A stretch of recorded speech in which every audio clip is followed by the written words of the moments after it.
ಕಲ್ಯಾಣಾದ್ಭುತಗಾತ್ರಾಯ ಕಾಮಿತಾರ್ಥಪ್ರದಾಯಿನೇ ಶ್ರೀಮದ್ವೆಂಕಟನಾಥಾಯ ಶ್ರೀನಿವಾಸಾಯ ತೇ ನಮಃ. ವಿಜಯಪುರ ಈ ಕ್ಷೇತ್ರದಲ್ಲಿ ವಿಶೇಷವಾಗಿ ಕಾಮಿತಾರ್ಥಪ್ರದ ವೆಂಕಟೇಶ ದೇವರ ದೇವಸ್ಥಾನ ಇಲ್ಲಿ ನಿರ್ಮಾಣಗೊಂಡಿದೆ. ಶ್ರೀ 1008 ಶ್ರೀ ಸತ್ಯಾತ್ಮತೀರ್ಥ ಶ್ರೀಪಾದಂಗಳವರು, ನಮ್ಮ ಸ್ವರೂಪೋದ್ಧಾರಕರಾದ ಸ್ವಾಮಿಗಳವರು ವಿಶೇಷವಾಗಿ ಇಲ್ಲಿ ಎಲ್ಲ ಕಾಮನೆಗಳನ್ನು ಪೂರ್ಣ ಮಾಡುವಂತಹ ಭಗವಂತ ಕಾಮಿತಾರ್ಥಪ್ರದ ಎಂಬ ನಾಮದಿಂದ ಇಲ್ಲಿ ವೆಂಕಟೇಶ ದೇವರ ಪ್ರತಿಷ್ಠಾಪನೆಯನ್ನು ಮಾಡಿದ್ದಾರೆ. ನಮ್ಮ ಗುರುಗಳಾದ ಮಧುಭಾಮಿ ಆಚಾರ್ಯರ ಈ ಎಲ್ಲ ನೇತೃತ್ವದಲ್ಲಿ ಈ ಗುಡಿ ನಡೀತಾ ಇದೆ. ಇಲ್ಲಿ ಸರೋವರವರು ಕೂಡ ಇದೆ. ಆ ಸರೋವರ ಜಲದಿಂದ ಆ ಭಗವಂತನ ನಿತ್ಯದಲ್ಲಿ ಪೂಜೆ ಆಗ್ತದೆ. ದರ ಶುಕ್ರವಾರ 21 ಲೀಟರಿನ ಆ ಕ್ಷೀರದ ಅಭಿಷೇಕವನ್ನು ನೆರವೇರುತ್ತದೆ. ದರ ಶುಕ್ರವಾರ, ದರ ಭಾನುವಾರ ಸಾಯಂಕಾಲ ರಥೋತ್ಸವ ನೆರವೇರುತ್ತದೆ. ಅಂತಹ ಅದ್ಭುತವಾದ, ನೀವೆಲ್ಲರೂ ನೋಡಿರ್ತೀರ, ಮೋಹನ್ ನಗರ್ ಅಂತೇಳಿ ಈ ನಗರದಲ್ಲಿ ವಿಶೇಷವಾಗಿ ಆ ಭಗವಂತ ನೆಲೆಸಿದ್ದಾನೆ.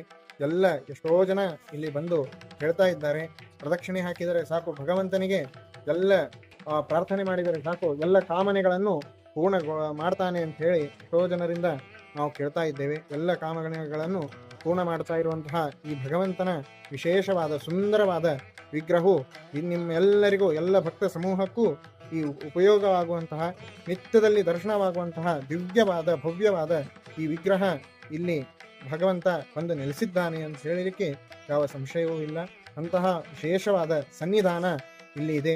ಅದರಲ್ಲಿಯೂ ಪೂಜೆ ಒಂದು ಸನ್ನಿಧಾನ ಬರಬೇಕಂತಂದ್ರೆ ಸನ್ನಿಧಾನಸ್ಯ ಅರ್ಚಕಸ್ಯ ತಪೋಬಲ ಅಂತ ಹೇಳ್ತಾ ಇದ್ದಾರೆ ಶಾಸ್ತ್ರದಲ್ಲಿ. ಈ ನಿತ್ಯದಲ್ಲಿ ಪೂಜೆ ವಿಶೇಷವಾಗಿ ಆ ಭಗವಂತನ ಸನ್ನಿಧಾನ ವಿಶೇಷ ಬರಬೇಕು ಅಂತಂದ್ರೆ ಮಾಡುವ ಅರ್ಚಕರ ತಪಸ್ಸು ಬಹಳ ಇರಬೇಕು. ಅಂತಹ ಅರ್ಚಕರು ಇಲ್ಲಿ ಇದ್ದಾರೆ. ಎಲ್ಲ ಇಲ್ಲಿ ಶಾಸ್ತ್ರ ಅಧ್ಯಯನ, ಮೀಮಾಂಸಾ, ವೇದಾಂತ ಮೊದಲಾದ ಅಧ್ಯಯನಕ್ಕಾಗಿ ಇಲ್ಲಿ ವಿದ್ಯಾಪೀಠ, ಗುರುಕುಲ ಮಾಡಿದ್ದಾರೆ. ವಿಶೇಷವಾಗಿ 10-15 ಜನ ವಿದ್ಯಾರ್ಥಿಗಳು ಇಲ್ಲಿ ಕಲೀಲಿಕ್ಕೆ ಇದ್ದಾರೆ. ಅಂತಹ ವಿಶೇಷವಾದ ವಿದ್ಯಾಪೀಠವು ಇಲ್ಲಿ ನಿರ್ಮಾಣಗೊಂಡಿದೆ. ಅದರಲ್ಲಿ ವಿಶೇಷವಾಗಿ ಮೇಲೆ ವಾನಪ್ರಸ್ಥಾಶ್ರಮ ಕೂಡ ಇಲ್ಲಿ ಹಮ್ಮಿಕೊಂಡಿದ್ದಾರೆ.